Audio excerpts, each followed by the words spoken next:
Salga. Apague el motor ahora. Manos arriba. Señor. Por favor. Se está muriendo.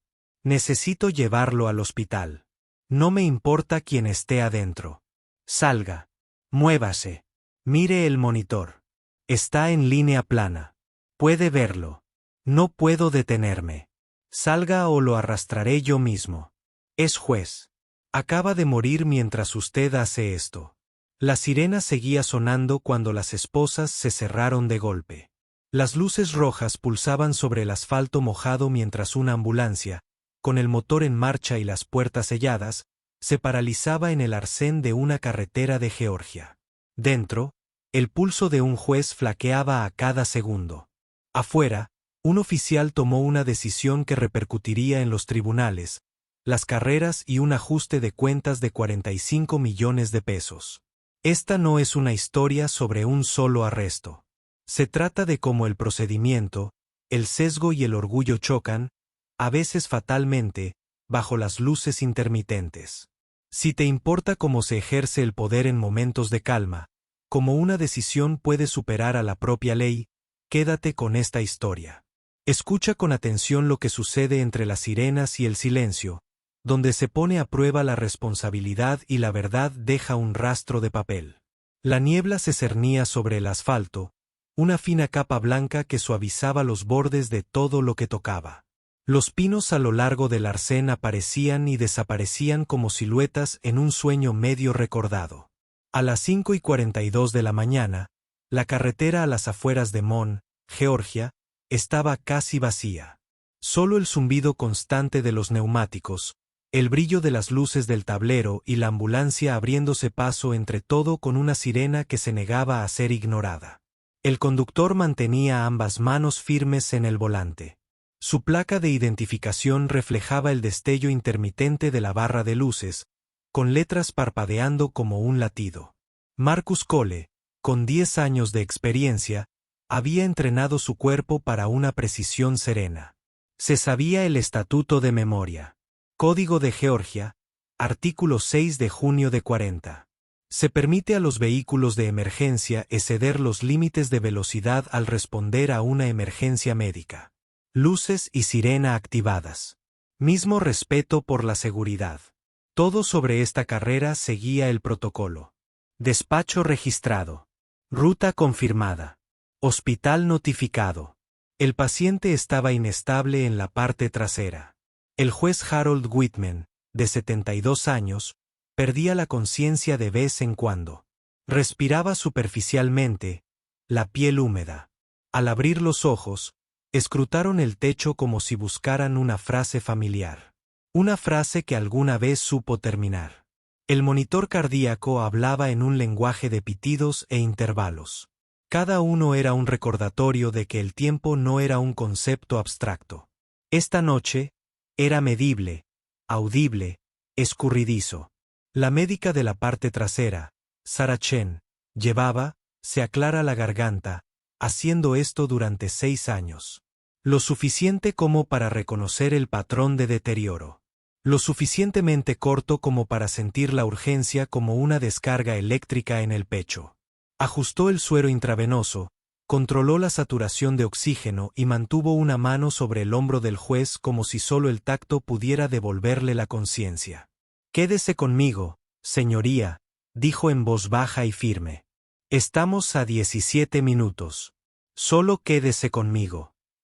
Los labios del juez se movieron sin emitir sonido alguno. Levantó ligeramente la mano derecha, con dedos temblorosos, buscando algo que no estaba allí. El mazo. Sarah reconoció el gesto. Incluso en la crisis, el cuerpo recuerda sus rituales. Marcus observaba la carretera con la concentración que da la repetición y las apuestas. Había hecho este recorrido 47 veces en 10 años. Conocía cada curva, cada intersección donde había que reducir la velocidad a pesar de los semáforos. Sabía que entradas del hospital estaban en obras. Que salas de traumatología estaban más cerca de las puertas de urgencias. Un conocimiento adquirido con el tiempo, a través de llamadas que terminaron bien y llamadas que no. El primer destello rojo y azul apareció en el retrovisor como un error. Marcus lo notó de inmediato. Apretó la mandíbula, no por miedo, sino por cálculo.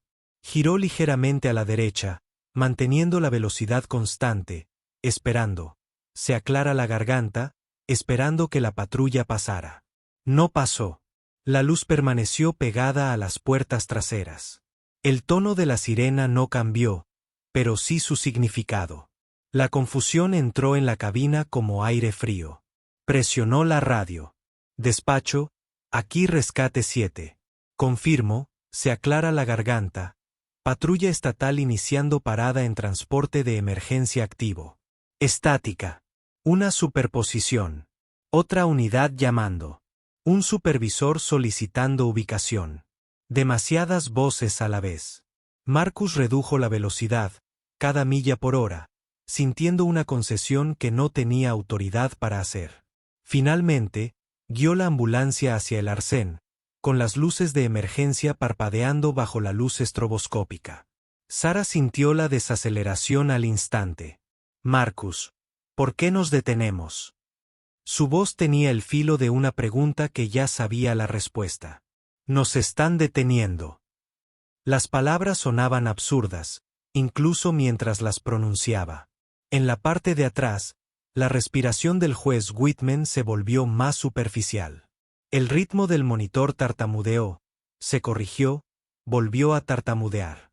El policía se acercó con una mano cerca de su funda, sus botas crujiendo sobre la grava. Su cámara corporal parpadeó en rojo, grabando, almacenando en buffer, imparcial. El oficial Kyle Brennan, placa 2847, con 5 años de patrulla, había detenido 7 vehículos esa semana. Este sería el 8º. Los manuales de entrenamiento dirían más tarde que este momento requería discreción. La postura de Brennan decía, control. Conductor, apáguelo, dijo con voz entrecortada. Practicado. Hay un paciente con problemas cardíacos, respondió Marcus, buscando sus credenciales. Su tono se mantuvo sereno. Profesional. Vamos de camino a Atrium Medical. Luces de sirena autorizadas. Brennan no miró más allá de él. Miró la placa, luego el rostro de Marcus, luego la ambulancia como si fuera un objeto, no una responsabilidad. Iba a 138 kilómetros por hora bajo la exención de emergencia. Estatuto 6 de junio de 40. Salga del vehículo. Dentro de la ambulancia, el juez Whitman se movió. Sus dedos temblaron, buscando algo sólido. El monitor volvió a parpadear, esta vez por más tiempo. Sara se acercó, hablando en voz baja, intentando tranquilizarlo. Quédese conmigo. Ya casi llegamos. Afuera, la niebla se espesó, tragando el sonido. La sirena se había cortado. El silencio que la reemplazó se sentía mal. Demasiado pesado, demasiado definitivo. Marcus bajó, palmas abiertas, manos visibles sin que se lo pidieran. Volvió a explicar, más lento esta vez. Eligiendo palabras como herramientas, marcas de tiempo de despacho, prioridad médica, cadena de mando. Cada frase era un puente ofrecido. La radio de Brennan crepitó. Un supervisor estaba a minutos de distancia. El procedimiento sugería despejar la escena, escoltando la ambulancia si era necesario. El procedimiento también permitía discreción. La cámara corporal captó la pausa. 3 segundos fueron la decisión equilibrada. Frágil. Date la vuelta, dijo Brennan. ¿Qué? La voz de Marcus apenas se elevó, pero algo por debajo lo hizo. Señor, el paciente. Date la vuelta. Manos a la espalda. El metal hizo clic. Demasiado fuerte. Demasiado permanente. Mientras las esposas se cerraban, Marcus giró la cabeza hacia las puertas de la ambulancia, con los ojos buscando en la pintura roja reflectante como si pudiera ver a través de ella. Lo estás matando, dijo, no como una acusación, sino como un hecho que no podía olvidar. Brennan lo guió hacia la patrulla. El cuerpo entre el hombre y el vehículo que había jurado mantener en movimiento. En la parte trasera, la respiración de la jueza Whitman se entrecortó. Sara golpeó el tabique una vez, luego otra vez con más fuerza. Las puertas permanecieron cerradas. La cámara siguió grabando. La niebla seguía desplazándose. Y la ambulancia, con el motor al ralentí, con el propósito en suspenso, esperaba en el arcén de una carretera de Georgia mientras el tiempo tomaba su decisión. Dentro de la ambulancia, el mundo de Sarah Chen se redujo a números. Saturación de oxígeno, 87%. Presión arterial, 90/60. Frecuencia cardíaca irregular y debilitada. La habían entrenado para esto. El momento en que el equipo se convierte en oración, cuando cada acción es una negociación con la biología a la que no le importan las intenciones. Marcus, gritó al tabique. Tenemos que movernos ya. No hubo respuesta. Podía oír voces afuera, amortiguadas por el acero y el cristal. Voces masculinas, tranquilas como nunca lo son las emergencias. La mano del juez encontró la de ella apretada, débil pero insistente.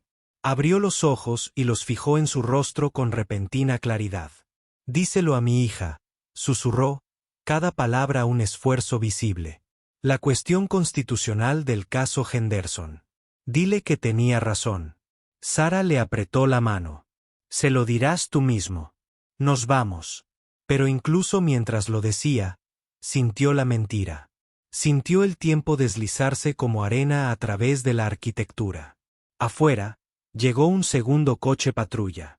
La sargento Amanda Torres, con 15 años en la fuerza, salió, ya leyendo la escena con el tipo de instinto que viene de presenciar las consecuencias. Vio la ambulancia, con las luces aún destellando. Vio a Brennan con Marcus esposado. Vio las matemáticas que no cuadraban. Brennan, ¿cuál es la situación? Su voz transmitía autoridad sin necesidad de volumen. Parada de tráfico. El conductor iba a 85 y a 65. Torres miró la ambulancia, las luces de emergencia que pintaban la niebla de rojo y blanco. Una ambulancia activa. Sí, señora. En una llamada de emergencia. Él lo dice, repitió Torres lentamente, con un sabor extraño en la boca. Brennan, las luces y las sirenas no son decorativas. Pasó junto a él hacia la ambulancia y llamó una vez a la puerta trasera. Médico, ¿cuál es su estado? La voz de Sara sonó tensa y tensa. Paciente cardíaco crítico, hombre de 72 años, con VIB convertido a ASI. Necesito moverme ya. Torres se giró hacia Brennan. Y en ese momento, la jerarquía de autoridad cambió sin que nadie levantara la voz. Quítele las esposas. Se aclara la garganta, sargento. No obedeció. Quítele las esposas ahora y siga a la ambulancia a Atrium Medical. Allí arreglaremos el papeleo. Brennan dudó. La pausa decía mucho sobre orgullo y procedimiento. Pero la expresión de Torres no dejaba lugar a negociación. Acompañó a Marcus de vuelta a la ambulancia y le quitó las esposas. Marcus no dijo nada, no hacía falta. Subió a la cabina, arrancó el motor. Las luces y las sirenas volvieron a la vida. La ambulancia arrancó 12 minutos y 47 segundos después de detenerse. Sara siguió los protocolos, pero los números seguían bajando. Compresiones, desfibrilación, epinefrina. Cada intervención, una pregunta a un cuerpo que había dejado de responder. El monitor trazaba una línea demasiado plana, demasiado definitiva. Vamos, susurró, con las manos sobre el pecho del juez, contando las compresiones. Vamos, su señoría. Un poco más. Marcus empujó la ambulancia con fuerza, recuperando el tiempo perdido, llegando a los minutos que ya habían pasado en la parte trasera. El hospital se alzaba ante él, con las luces de la sala de traumatología encendidas. Aparcó rápido, los neumáticos protestando. Resoplidos, las puertas se abrieron de golpe. Enfermeras y médicos se agolparon. Una coreografía de medicina de emergencia. Subieron al juez Whitman a una camilla. Sarah seguía realizando compresiones, recitando signos vitales e intervenciones. El equipo de trauma tomó el control, un torrente de manos, equipo y voces dando órdenes. Marcus permaneció junto a la ambulancia, con la sangre latiéndole en los oídos, viéndolos desaparecer en urgencias. Sarah emergió minutos después, con la bata manchada de sudor. Su rostro lo contaba todo antes que sus palabras. No lo pronunció. 3 palabras, sencillas, absolutas. Marcus las sintió caer como un peso físico. ¿El retraso?, preguntó, aunque ya lo sabía. Sarah lo miró y en sus ojos estaba la misma pregunta que lo perseguiría durante los 2 años siguientes. No lo sé.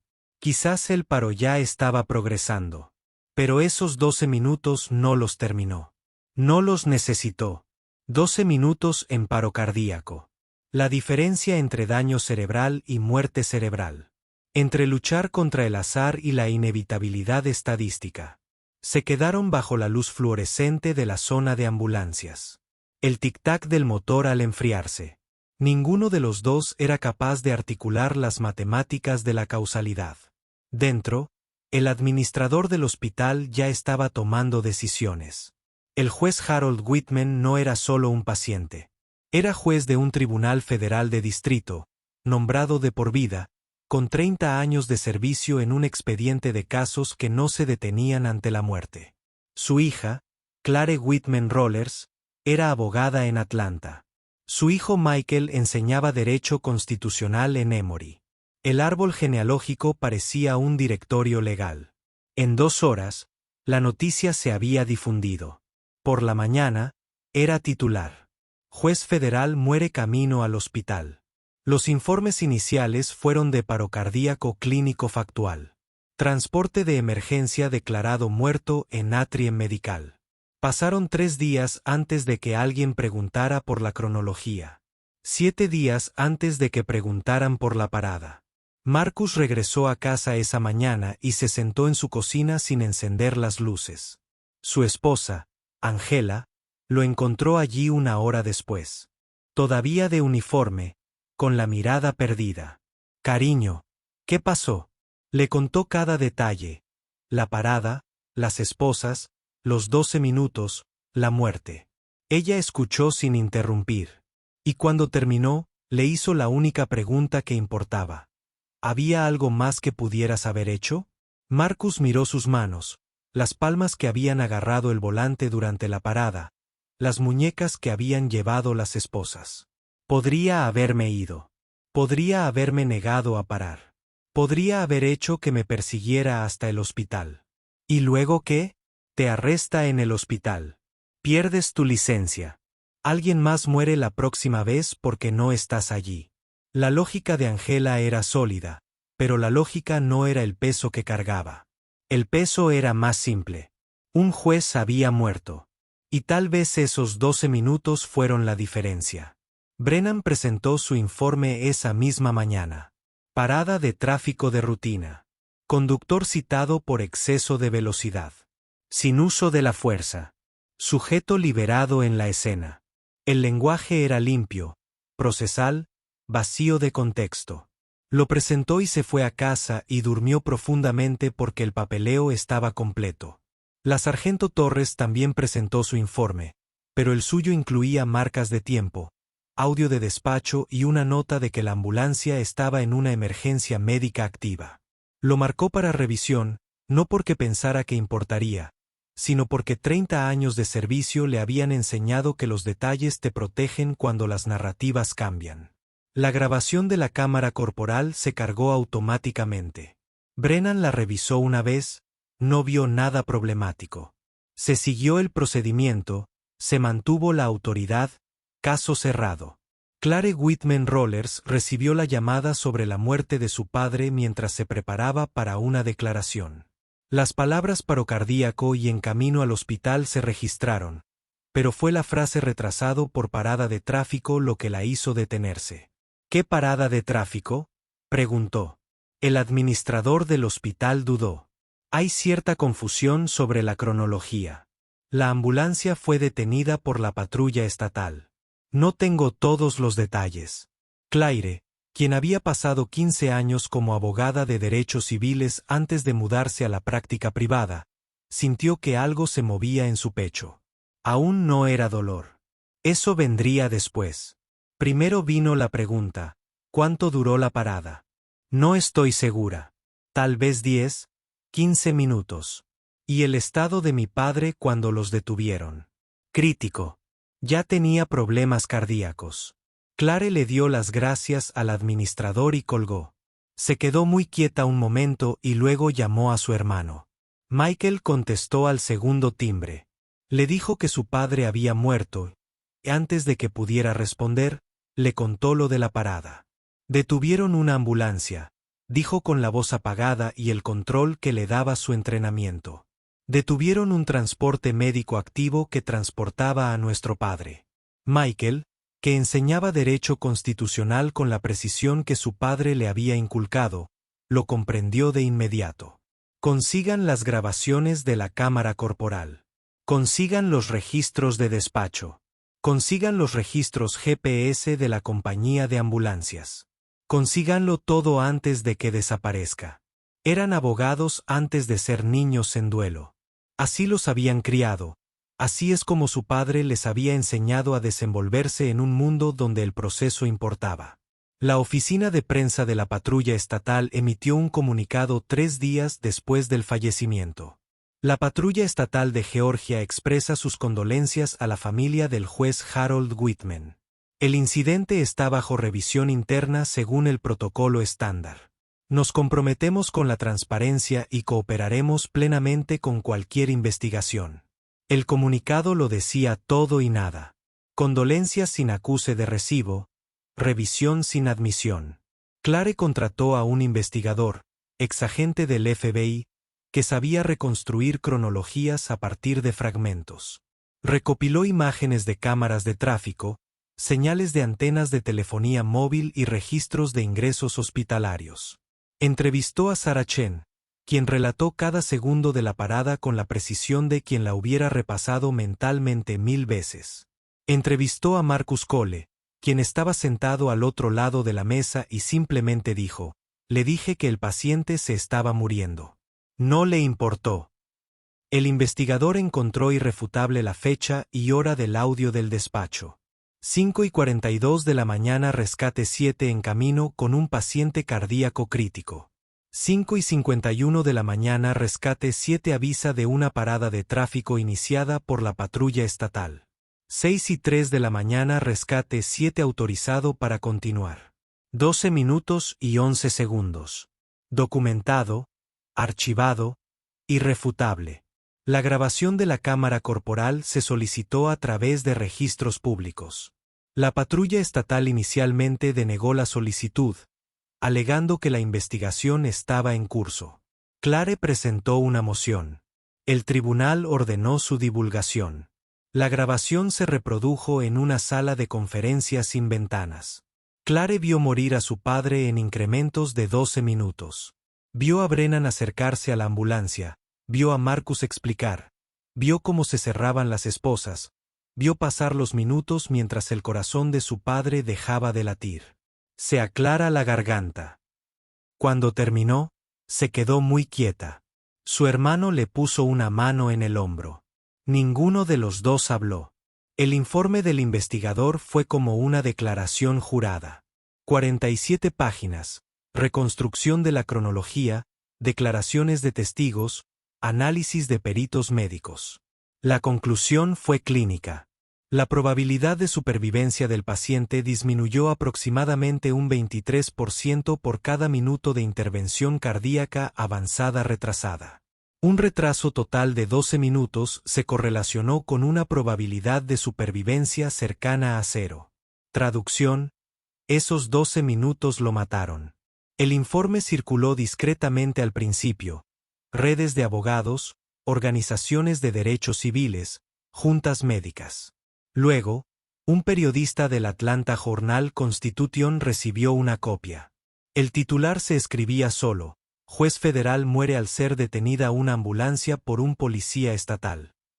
El artículo lo incluía todo: las imágenes de la cámara corporal, el audio del despacho, la cronología, el análisis de los peritos. En 48 horas, había sido retomado por medios nacionales. Los noticieros por cable retransmitieron la grabación en bucle. Los mismos 12 minutos se condensaron en clips de 30 segundos. Las redes sociales estallaron. Los hashtags se convirtieron en tendencia. Las líneas telefónicas de las patrullas estatales se saturaron de llamadas. La oficina del gobernador emitió un comunicado solicitando una revisión exhaustiva. El oficial Kyle Brennan fue puesto en licencia administrativa. Investigación pendiente. La presión aumentó como el clima. Los consejos editoriales exigieron rendición de cuentas. Grupos de derechos civiles exigieron el despido. Los sindicatos policiales argumentaron que Brennan siguió el procedimiento y que la retrospectiva no era política.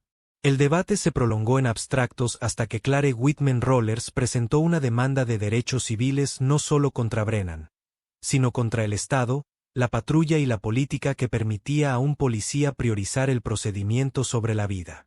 La denuncia fue quirúrgica. 42 páginas de hechos y leyes. Alegó fuerza excesiva, indiferencia deliberada y negación de atención médica. Citó jurisprudencia de 40 años. Solicitó $45 millones en daños y perjuicios y una reforma sistémica. Lo más importante es que adjuntó el informe del investigador, las grabaciones de la cámara corporal y el audio del despacho, pruebas que no se podían descartar ni minimizar. La respuesta inicial del Estado fue defensiva: negar responsabilidad, invocar inmunidad calificada y argumentar que las acciones de Brennan fueron razonables dadas las circunstancias. Pero su defensa se derrumbó al entrar en contacto con la cronología.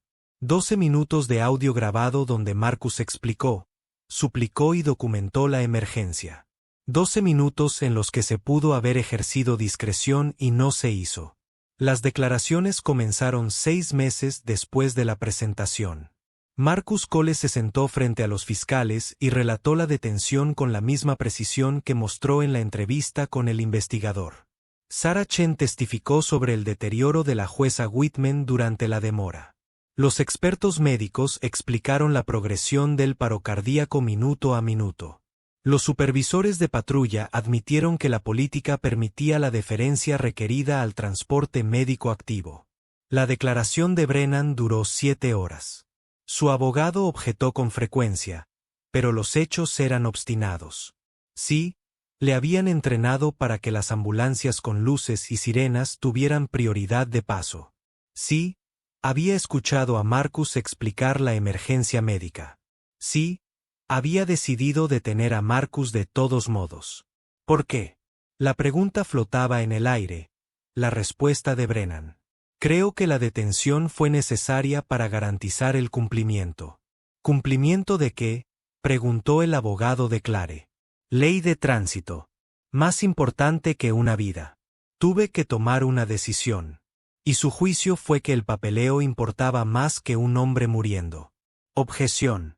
Pero el daño ya estaba hecho. La transcripción de la declaración se convirtió en evidencia no solo de lo sucedido, sino también de la mentalidad que lo permitió. El caso nunca llegó a juicio.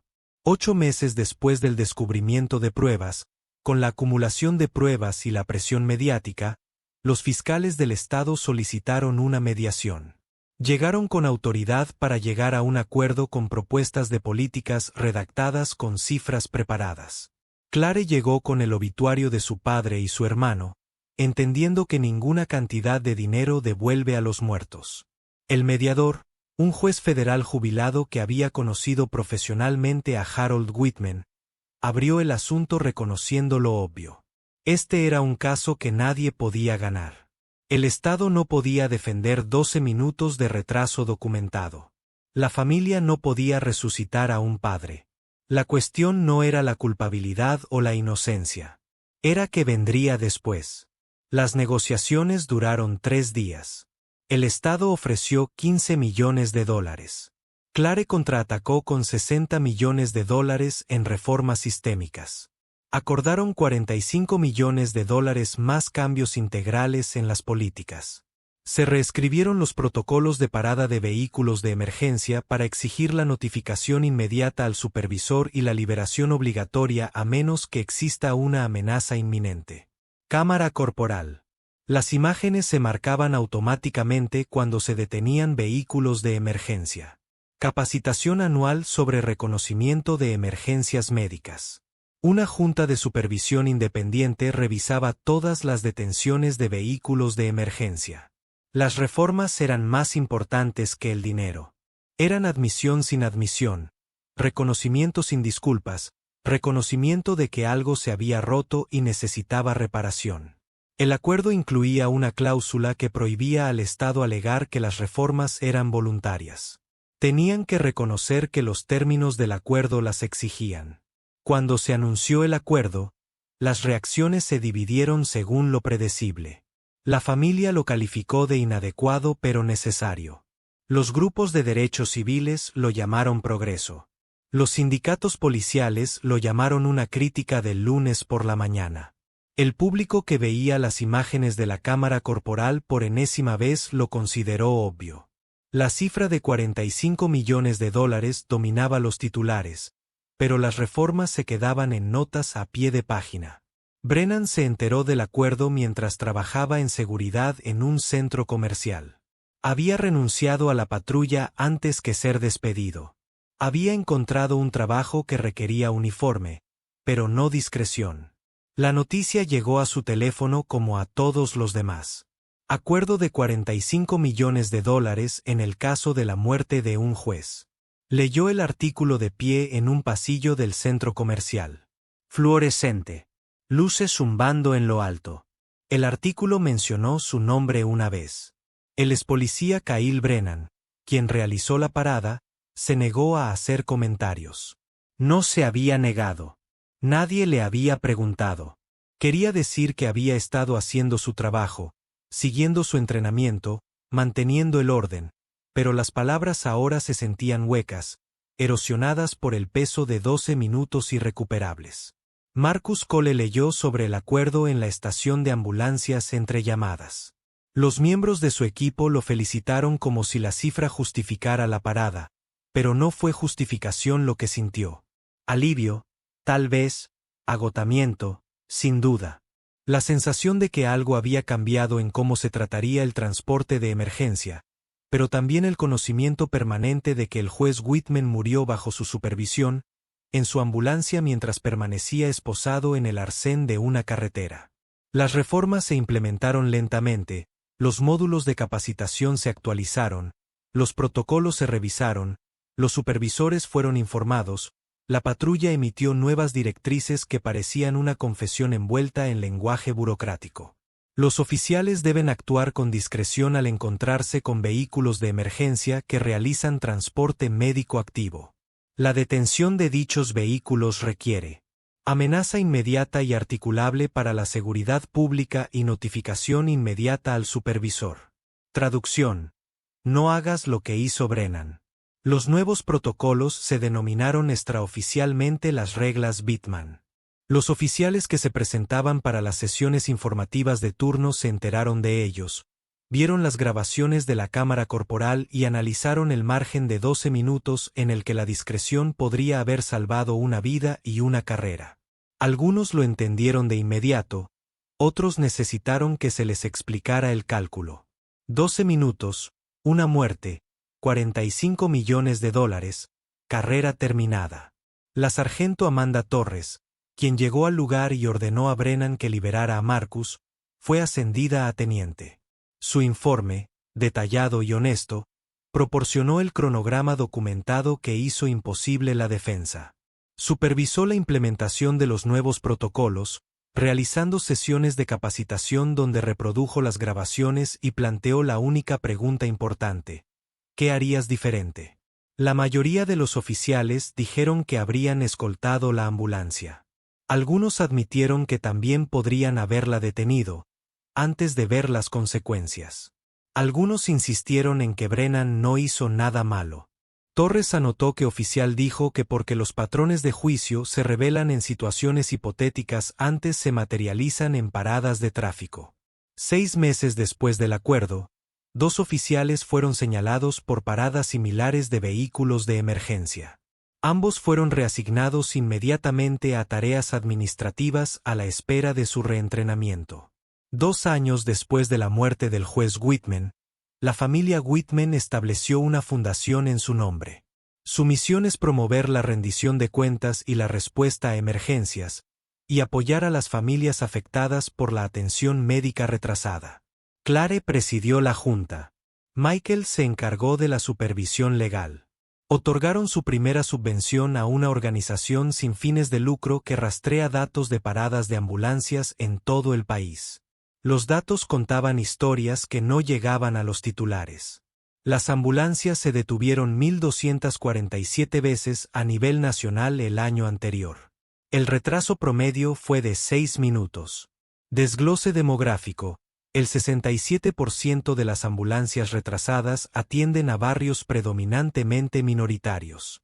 El patrón sugería que la parada de Brennan no era una aberración. Era un punto de datos en una arquitectura más amplia de quien recibe deferencia y quien es detenido. Marcus Cole continuó trabajando como técnico en emergencias médicas. Le habían ofrecido puestos en administración, capacitación y desarrollo de políticas. Los rechazó todos. Soy médico de campo, le dijo a Angela. Eso es lo que sé. Pero el trabajo ahora tenía un peso diferente.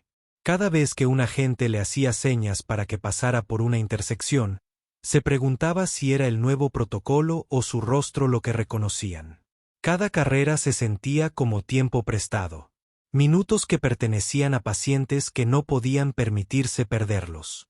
Hablaba en las sesiones de entrenamiento ocasionalmente cuando se lo pedían. Nunca veía las imágenes de la cámara corporal. No las necesitaba. Llevaba los 12 minutos en la memoria muscular, en el peso fantasma de las esposas que no había estado en sus muñecas en 2 años, en el sonido de la respiración dificultosa del juez Whitman reproduciéndose en bucle en sueños de los que no hablaba. Sarah Chen dejó medicina de urgencias 6 meses después del acuerdo.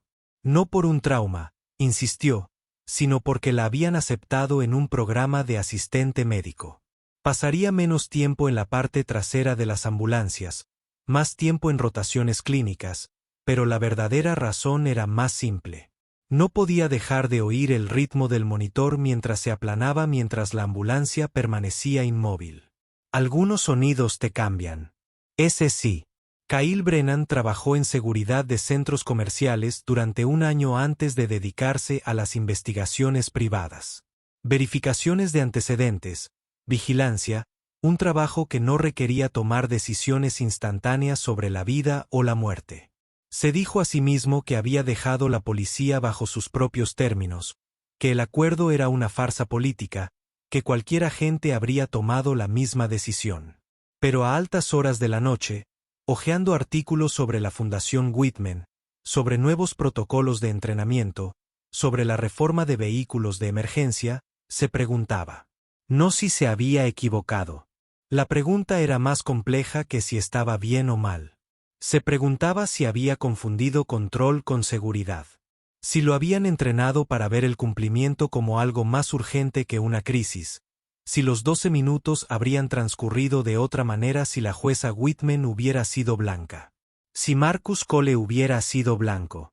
Si la ambulancia hubiera salido de otro barrio. Se preguntaba estas cosas, pero nunca las dijo en voz alta.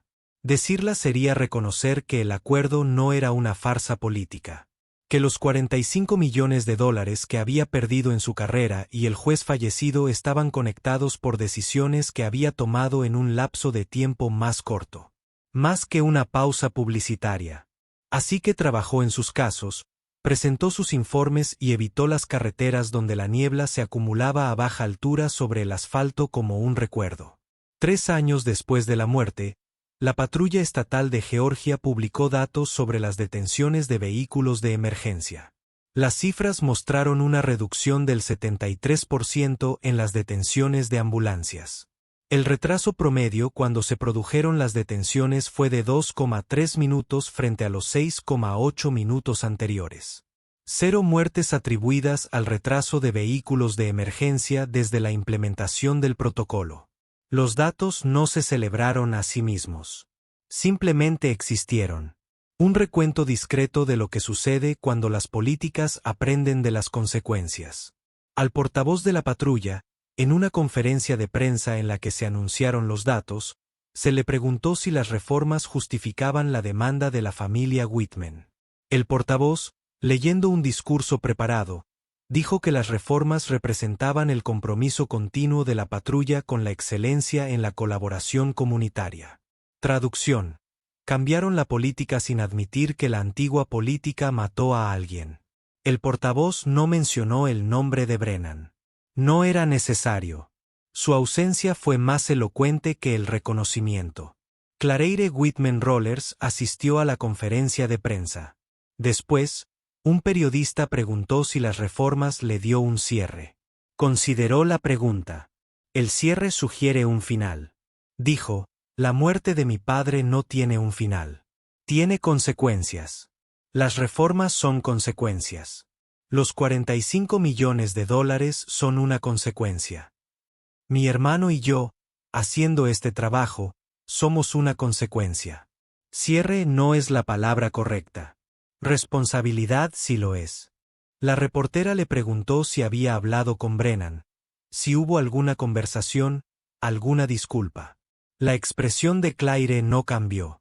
El agente Brennan ejerció su discreción tal como le habían enseñado. El problema no era un agente en particular. Era el sistema que le decía que una multa de tráfico importaba más que una emergencia médica. No lo demandamos para castigarlo. Demandamos al sistema que no le enseñó a ser diferente. Fue la interpretación más generosa que ella había ofrecido, y no era del todo cierta. Una parte de ella culpaba a Brennan. Una parte de ella siempre lo culparía a él. Pero el abogado y ella comprendieron que la culpa individual era insuficiente. Los sistemas no cambian porque se castigue a un agente. Cambian porque las consecuencias tienen un alcance lo suficientemente amplio como para obligar a la reflexión institucional. 5 años después de la muerte, la Fundación Whitman financió un documental, 60 minutos de metraje, entrevistas y reconstrucción cronológica.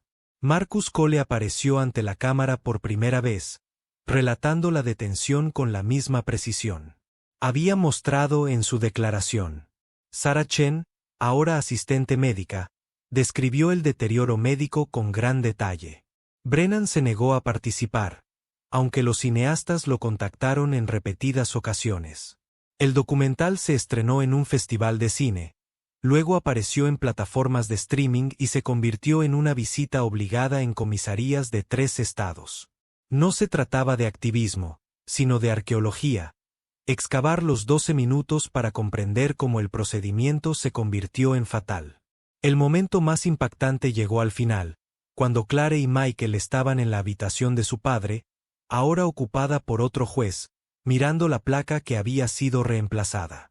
La gente pregunta qué pensaría mi padre de todo esto, dijo Claire a la cámara. Pasó 30 años en el tribunal evaluando pruebas, aplicando la ley, tratando de encontrar justicia en situaciones imposibles. Creo que analizaría este caso como analizó todos los casos. ¿Qué demuestran las pruebas y qué exige la ley? Las pruebas demuestran que murió porque se ejerció mal la discreción. La ley exige que evitemos que vuelva a suceder. El documental terminó con las imágenes de la cámara corporal sin editar, durante los 12 minutos. Sin narración, sin comentarios, solo el sonido de las sirenas cortando al silencio. Marcus explicando, Brennan negándose, el tiempo pasando mientras un juez moría. El cuadro final era una tarjeta de título. Las paradas de vehículos de emergencia resultaron en la muerte del paciente antes de los protocolos Whitman 14 por año a nivel nacional después de 0. El documental generó renovada atención de los medios. Artículos de opinión sobre la policía y el poder. Artículos de opinión sobre el sesgo en la discreción. Podcast analizando el caso cuadro por cuadro. La conversación había ido más allá de la culpa individual a preguntas sistémicas. ¿Por qué se detienen las ambulancias en absoluto? ¿Qué entrenamiento enseña a los oficiales a priorizar la aplicación de la ley sobre la emergencia? ¿Cómo el sesgo implícito moldea las decisiones en fracciones de segundo sobre quién merece deferencia?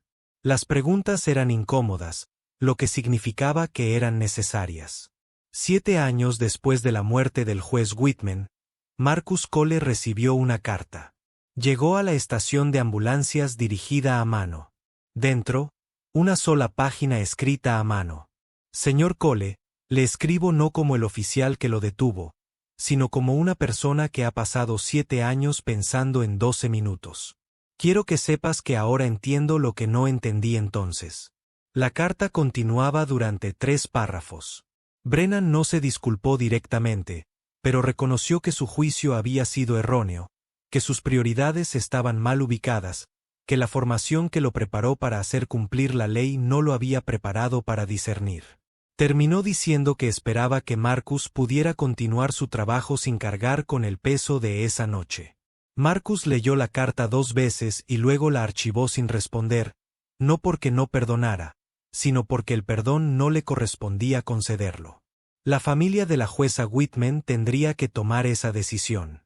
El papel de Marcus había sido más sencillo: conducir la ambulancia, salvar vidas cuando fuera posible, documentar los fallos cuando ocurrieran. La carta no cambió los 12 minutos. Nada podría. Pero representó algo. Reconocimiento. Finalmente, 7 años tarde, pero presente. Ese mismo año, la Asociación Internacional de Técnicos en Emergencias Médicas le otorgó a Marcus su medalla al valor. No por heroísmo en el sentido tradicional, sino por mantener la profesionalidad en circunstancias que habrían justificado la ira. Por testificar con honestidad cuando el silencio habría sido más fácil, por seguir trabajando en ambulancias cuando podría haberse marchado.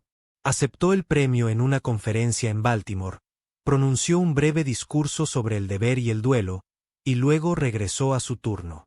Angela, observando desde el público, vio lo que la multitud no vio. La forma en que las manos de Marcus temblaban ligeramente al sostener la medalla. La forma en que su voz vacilaba al pronunciar ciertas palabras. El peso que cargaba y que ningún premio podía levantar. Esa noche, en su habitación de hotel, ella le preguntó si alguna vez dejaría de revivir esos 12 minutos. Él parecía. La miró fijamente un buen rato antes de responder. No, pero quizá ese sea el punto. Quizás algunas cosas no deberían olvidarse. 10 años después de la muerte, la familia Whitman regresó a la carretera donde ocurrió. Se había instalado un marcador histórico, financiado por la Fundación y aprobado por el Estado.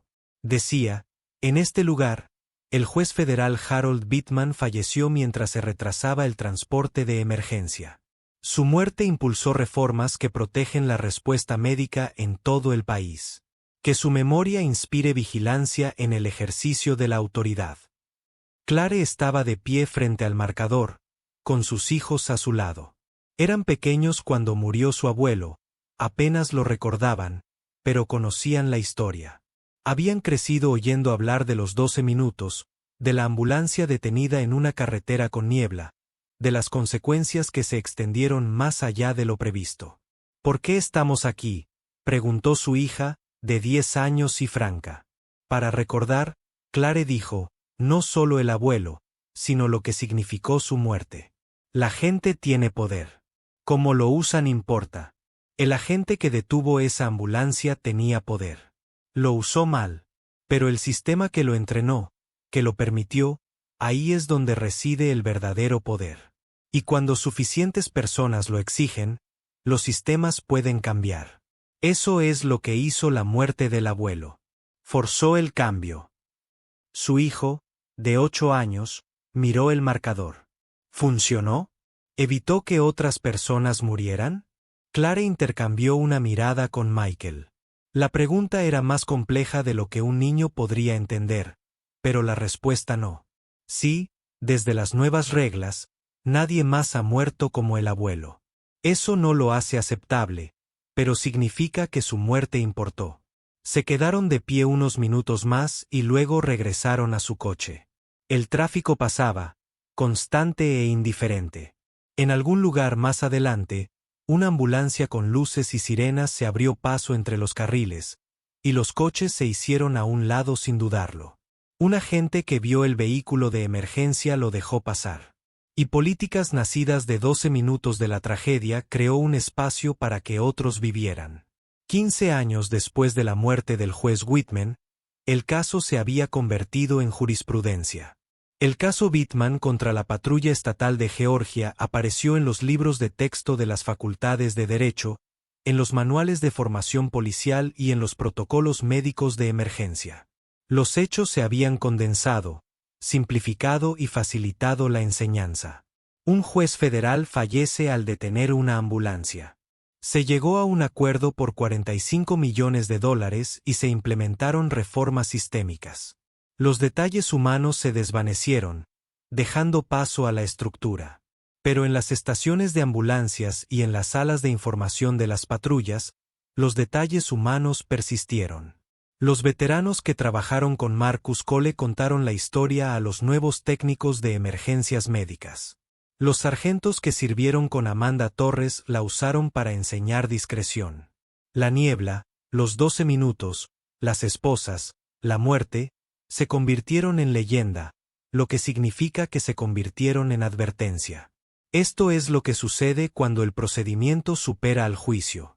Kyle Brennan, ahora de 52 años, era dueño de una pequeña firma de investigación privada en Alabama. Dejó Georgia hace años y empezó de cero, donde su nombre no tenía el mismo peso. Nunca había visto el documental ni leído el caso. Derecho, pero sabía que existía. Como quien sabe sobre el clima en lugares lejanos. A veces, los clientes mencionaban el caso Whitman, sin saber su conexión, y él asentía como si fuera historia jurídica abstracta. Una vez, un cliente, un abogado que preparaba un caso de derechos civiles, le preguntó su opinión sobre la discreción policial. ¿Cree que los agentes están entrenados para tratar a todos por igual? Brennan reflexionó sobre la pregunta más de lo que merecía. Creo que están entrenados para ver amenazas, y a veces a quien percibimos como amenazante dice más de nuestro entrenamiento que de la situación. El abogado anotó esto, sin saber de dónde provenía. Después de que el cliente se fuera, Brennan se sentó en su oficina mirando su vieja foto de patrulla, enmarcada en la pared detrás de su escritorio.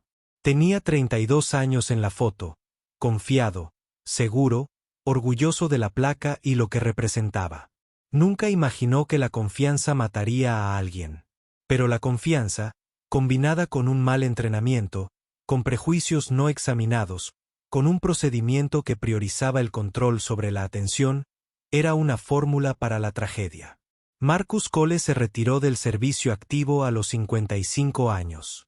No porque no pudiera hacer el trabajo. Ya no. Sino porque había pasado 25 años en ambulancias y se había ganado el descanso. Sus colegas le organizaron una fiesta. Se pronunciaron discursos. Se contaron historias. El jefe de paramédicos le entregó una placa a Marcus Cole, quien nos mostró cómo se ve el profesionalismo bajo presión y cómo se ve la gracia ante la injusticia. El caso Whitman no se mencionó directamente, pero todos sabían que vivía en los silencios entre frases, en las miradas significativas, en el peso de palabras como presión e injusticia. Después de la fiesta, Angela le preguntó si sentía que había cerrado el tema. Marcus sonrió, cansado, ingenuo. Me siento agotado. Eso es diferente al cierre. El cierre sugiere que has procesado algo y lo has superado. Simplemente he terminado de cargar con ello todos los días. Sarah Chen, ahora médica de urgencias, ocasionalmente daba conferencias en facultades de medicina sobre el caso. Lo enmarcó como una lección sobre la defensa de los pacientes, sobre los sistemas que pueden retrasar la atención, sobre la importancia de la documentación. Los estudiantes siempre le preguntaban si culpaba a la gente. Culpar es menos interesante que comprender, decía ella. ¿Por qué tomó esa decisión? ¿Qué en su formación, su experiencia, su visión del mundo hacía que 12 minutos de retraso parecieran razonables. Esas son las preguntas que previenen futuras tragedias. La Fundación Bittman continuó su trabajo, expandiéndose más allá de la reforma de vehículos de emergencia a cuestiones más amplias de acceso médico y justicia. Financiaba investigaciones sobre cómo el sesgo afecta los tiempos de respuesta a emergencias en diferentes vecindarios. Apoyó la legislación que exigía datos demográficos sobre los retrasos de las ambulancias. Otorgaba becas a técnicos en emergencias médicas y paramédicos de comunidades subrepresentadas. La muerte del juez Bittman se había convertido en un vehículo de cambio que repercutió mucho más allá de los 12 minutos originales. Clareire Bittman Rollers, ahora de unos 60 años, a veces conducía por la autopista donde murió su padre. No era frecuente, quizás una vez al año, generalmente alrededor del aniversario, se detenía en el arcén cerca del monumento histórico, se sentaba con el motor en marcha y pensaba en las consecuencias. Sobre cómo la decisión de un oficial generó consecuencias que se extendieron más allá de lo previsto, sobre cómo 45 millones de dólares eran a la vez enormes e insuficientes. Pensaría en los oficiales que ahora dejaban pasar las ambulancias sin cuestionarlas. En las familias cuyos seres queridos llegaron a tiempo a los hospitales porque los protocolos habían cambiado. En las vidas invisibles salvadas por las reformas nacidas de una muerte visible. Las matemáticas eran imposibles de calcular. ¿Cuántas personas viven porque murió su padre? La pregunta parecía obscena y necesaria a partes iguales. 20 años después de su muerte, un periodista que escribía un artículo retrospectivo localizó a todos los involucrados. Marcus Cole, jubilado y viviendo tranquilamente en Mon. Sarah Chen, al frente de un servicio de urgencias en Atlanta. Amanda Torres, ahora jefa de policía en una jurisdicción diferente. Kyle Brennan, quien se negó a ser entrevistado. Claire y Michael Whitman, aún dirigiendo la fundación. La tesis del artículo era simple. Como una tragedia transformó la respuesta a emergencias en todo el país. Pero el periodista, al analizar décadas de datos, encontró algo más interesante. Las reformas habían funcionado exactamente como se esperaba. Las detenciones de vehículos de emergencia se redujeron un 73% a nivel nacional. Muertes atribuidas a retrasos en el transporte médico, cero desde la implementación de los protocolos Whitman. Pero las detenciones de tráfico en general no habían disminuido. La policía simplemente se había redirigido a vehículos sin sirenas. El patrón sugería que el sistema había aprendido una lección limitada: no detener ambulancias. Pero la pregunta más amplia sobre a quién se detiene, a quién se respeta, a quién se le retrasa 12 minutos y a quién se le permite pasar seguía sin respuesta. La periodista entrevistó a Clare sobre este hallazgo. No le sorprendió. El cambio sistémico es gradual. Dijo, impugnamos la reforma en un área. Eso importa, pero no se puede resolver el sesgo con una sola política. Se resuelve con presión continua. La pregunta final de la periodista fue, ¿valió la pena el acuerdo? Clare lo consideró. Valor es una palabra extraña. Conseguimos 45 millones de dólares en reformas que salvaron vidas. Perdimos a mi padre. Las cuentas no cuadran. Pero si te preguntas si luchar por la rendición de cuentas importó. Sí, siempre. Porque la alternativa es aceptar ese poder sin consecuencias es normal.